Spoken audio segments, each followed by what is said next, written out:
División licofita.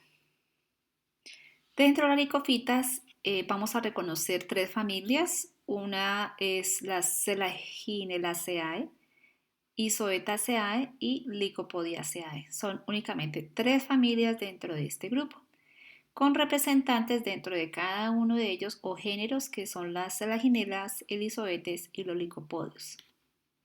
Las características generales de este grupo de plantas ya vasculares es que presenta unos micrófilos o unas hojas pequeñas. Se llaman ya hojas porque presenta ya tejido vascular, solamente que se caracterizan estas hojas porque tienen una nervadura central únicamente. Y presenta también unos esporangios en la zona adaxial de la hoja. Además, las licofitas se caracterizan por tener heterosporía y por tener una lígula, que es un apéndice que está cerca a las hojas, solamente para los grupos isoetes y selaginelas, no siendo así para el grupo de los licopodios. Bien, la división licofita pues tiene evolutivamente hablando, desde la época del Carbonífero, desde 360 a 300 millones de años.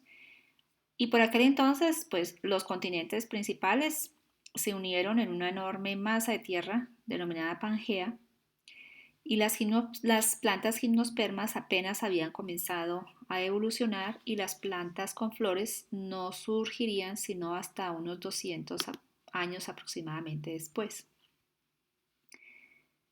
Estamos recordando entonces las tres familias dentro de la división de las licofitas, y aquí están los géneros licopodio, donde vemos aquí las pequeñas hojas con el estróbilo, que es la estructura reproductiva de este grupo de plantas. Igualmente para las selaginelas presenta un estróbilo pequeño, y este es el ejemplo del isoetes.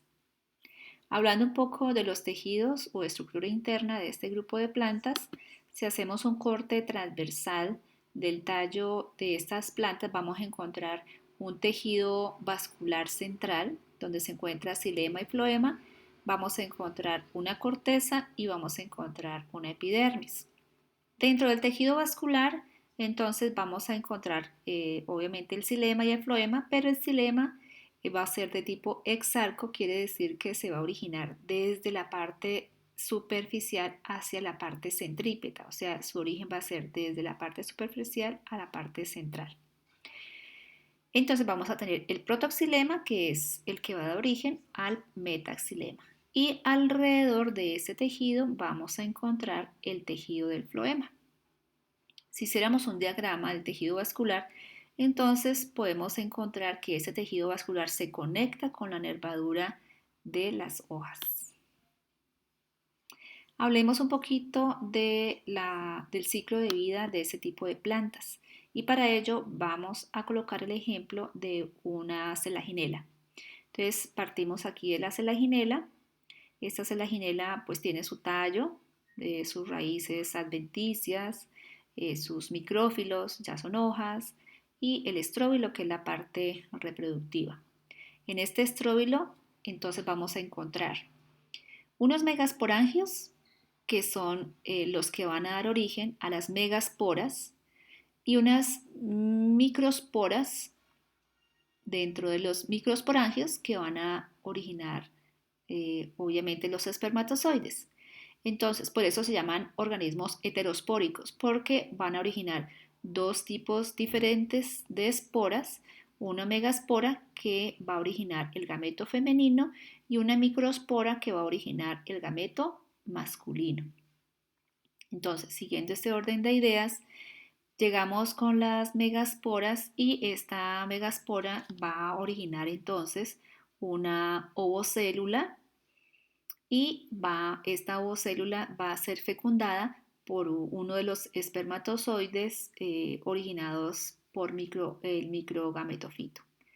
Al fecundar entonces se forma un cigoto, y este cigoto va a dar origen al megagametofito, donde podemos encontrar ya un megagametofito maduro con una raíz, unos tejidos que van a dar origen a las hojas y al ápice del vástago, hasta originar un esporofito con 2N número de cromosomas o un esporofito maduro.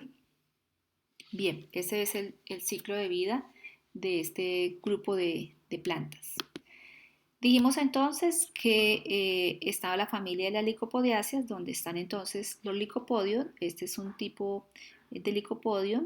Básicamente, esta familia de las licopodiáceas se caracterizan por ser homospóricas, o sea que tiene solamente forma un solo tipo de esporas, y su ramificación es dicotómica. O sea, quiere decir que a partir de un vástago, siempre un vástago va a originar a dos nuevos vástagos. A eso se refiere. Dentro de esta familia de las licopodiáceas hay tres géneros, que es el Lycopodium, la Lycopodiela y la Eupersia. Este es un ejemplo del Lycopodium. Aquí tenemos un ejemplo de Lycopodiela y que también presenta estróbilos en su parte apical, y aquí tenemos un ejemplo de Eupersia. La diferencia con la Eupersia es que las estructuras reproductivas no están conformadas en un estróbilo, sino que están en la zona adaxial de sus hojas. Bien, la segunda familia, la familia de las selaginelláceas, donde están las selaginelas. Características generales es que presenta una estructura que es la lígula, es un apéndice, una lígula es un apéndice que está cercano a las hojas. Se caracterizan porque son heterospóricas, ya lo vimos en el ejemplo del ciclo reproductivo, donde algunas esporas van a originar los gametos masculinos y en otras esporas van a originar los gametos femeninos.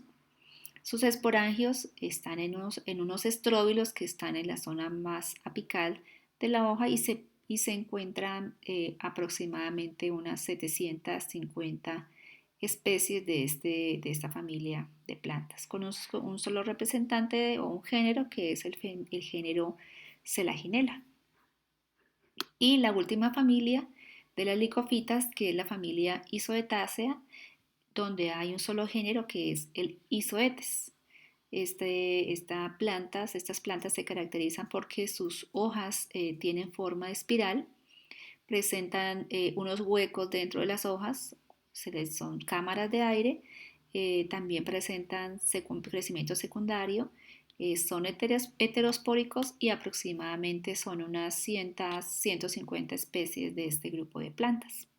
Si hiciéramos un diagrama o un dibujo de cómo veríamos este grupo de plantas, sobre todo en sus partes reproductivas, porque acá no hay estróbilos, entonces podemos ver que las partes reproductivas están en la parte basal de las hojas. Y entonces aquí podemos ver en un corte longitudinal que presenta, en el caso del micrófilo, se presenta el microsporofito,